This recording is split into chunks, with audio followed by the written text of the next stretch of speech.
तो इस नोटिफिकेशन को भूलकर भी आप लोग मत छोड़िएगा, क्योंकि इस जो जो वैकेंसी आई है nuclear power corporation India limited की तरफ से हाई सैलरी पैकेज वाली है, जो कि महीने का 56,000 रुपया से लेकर 77,000 तक आपको देगी। ठीक है, तो इसको आप लोग अंत तक देखिएगा। ठीक है, और जो भी दिक्कत परेशानी है कमेंट करिएगा। ठीक है, इस फॉर्म को अप्लाई कैसे करते हैं, इसका जो अंतिम तिथि क्या है, क्या प्रोसेस है, सब कुछ चर्चा करते हैं। ठीक है, तो चलिए स्टार्ट करते हैं। यहाँ पे देखिए nuclear power corporation India limited की तरफ से एक ट्रेनिंग पद पर भर्ती निकल के आई है। ठीक है, जो कि आपको ये गेट तो है 24, 25, 26 के स्कोर कार्ड के हिसाब से इसमें आपको भर्ती किया जाएगा। ठीक है, विषय क्षेत्र एवं श्रेणीवार रिक्तियों की जो संख्या है यहाँ पे mechanical, chemical, electrical, electronic, estimation, civil, total मिला के जो आपकी वैकेंसियां यहाँ पे हो रही है वो 330 वैकेंसियां हो रही है। ठीक है, महत्वपूर्ण जो तारीख है ऑनलाइन आवेदन करने की जो तारीख है वो 10 अप्रैल को स्टार्ट हो रहा है, यानी कल से।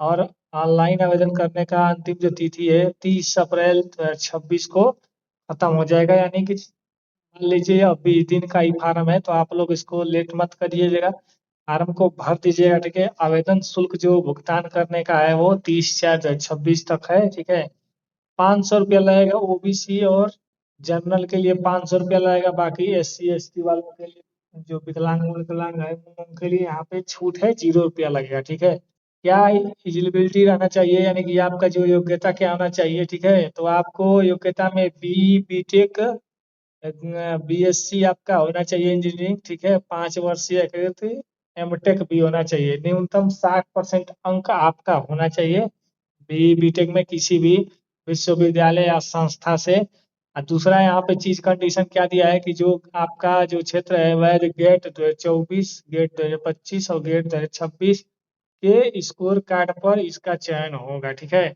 आयु सीमा की बात करते हैं तो जो आयु सीमा है सामान्य EWS का 26 वर्ष माना गया है, मैक्सिमम अन्य पिछड़ा वर्ग।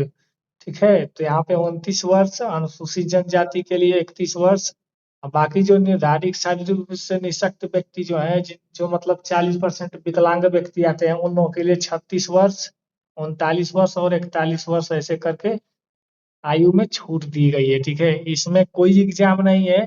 ठीक है, कोई एग्जाम नहीं है, इसमें कोई एग्जाम नहीं होगा, और ये भर्ती सीधे आपके मेरिट के आधार पे हो रही है। ठीक है, प्रशिक्षण आपको कैसे कैसे देना है, तो सबसे पहले चयनित अभ्यर्थी को आगे दी गई जानकारी के अनुसार एक संस्था पर 1 वर्ष का अभिमुखी पाठ्यक्रम को पूरा करना होगा। यानी कि 1 वर्ष आपको पढ़ाया जाएगा, उसके बारे में बताया जाएगा, उसके बाद आपको भारी पानी रिएक्टर यानी कि PHWR स्ट्रीम टरबाइन पे 1 साल का वहां पे ट्रेनिंग देना होगा। ठीक है, उसके बाद साधारण जल रिएक्टर LWR के जगह पे 1 साल का ट्रेनिंग दिया जाएगा। ठीक है, उसके बाद अगर बात करें तो उसके बाद ये 3 वर्ष का ट्रेनिंग होने के बाद आपको तैनाती के लिए दिया जाएगा। ठीक है, यहाँ पे आपको परमाणु ऊर्जा विभाग में किसी संस्था में आपको जॉब दे दिया जाएगा। ठीक है, सैलरी देखिए आपको क्या मिलने वाला है, तो मासिक जो छात्रवृत्ति आपको मिलेगी यानी कि जो पेमेंट है वो 74,000 रुपया है। ठीक है,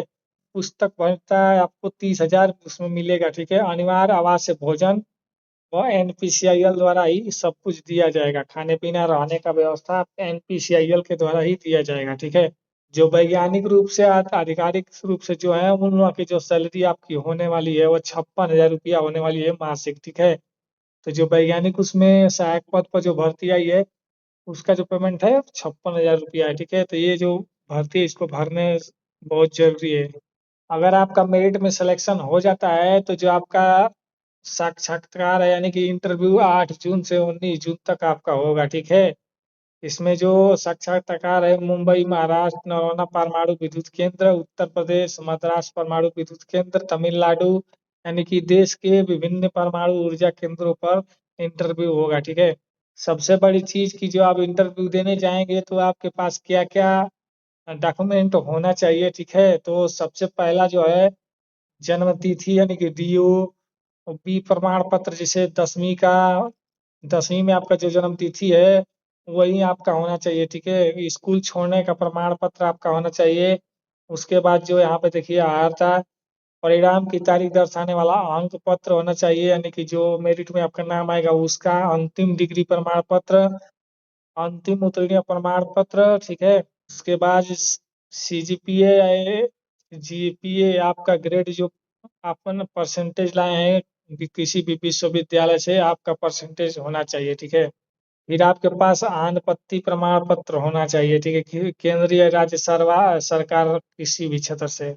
उसके बाद आपका राजपत्रीय अधिसूचना प्रमाण पत्र होना चाहिए, ठीक है। अगर पहले से ही आप किसी भूतपूर्व सैनिक हैं तो उसका भी प्रमाण पत्र लगेगा, ठीक है। जाति वर्ग आपका प्रमाण पत्र होना चाहिए, ठीक है, भारत सरकार द्वारा नेता होना चाहिए, ठीक है। आप इंटरव्यू देंगे तो उसमें जो आपका लैंग्वेज, आप दो ही लैंग्वेज में दे सकते हैं, या तो हिंदी या तो इंग्लिश आपको चूज किया जाएगा, ठीक है।